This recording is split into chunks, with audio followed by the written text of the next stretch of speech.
Dear brothers and sisters, glory be to God our Father, so says Apostle Paul's letter to the Philippians. It's a very old idea to glorify the one God who has made and created everything. In other words, to publicly praise his power and proclaim his immeasurable kindness.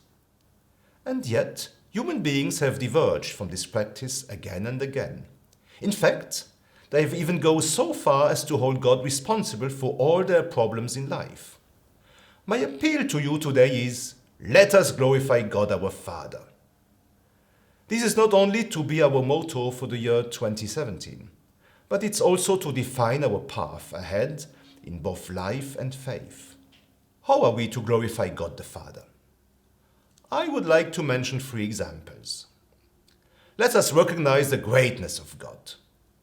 He is the Creator from whom everything has emanated, both the visible creation and the whole of salvation history. It's our task to treat his creation with wisdom and kindness. God has provided all the natural resources, but the responsibility for their distribution and preservation rests with us, human beings. Let us express our gratitude to him for his gifts by doing his will, even if this makes our lives more difficult. Let us bring him offerings. Let us put greater trust in him, rather than complain about our cares. He cares for us even though we are sinners. In return, let us respect the dignity of every person. God is the Father of all. We glorify our Father when we pray for those who have hurt us and even ask him to grant them salvation. Let us proclaim his glory by behaving like children of God.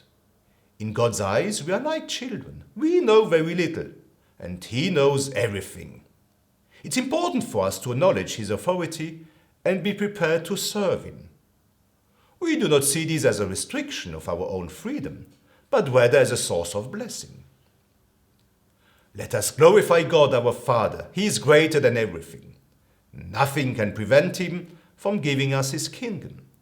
His life, which he has led into us, is meant to develop and grow.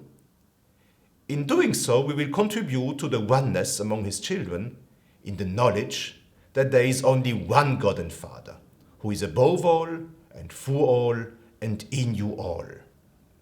Our agenda for 2017 consists of 3 tasks. To recognize the glory of God the Father in his works, to thank him for his gifts, to proclaim his glory by behaving like children of God. To this end, I wish you a great deal of joy and divine blessing in the new year.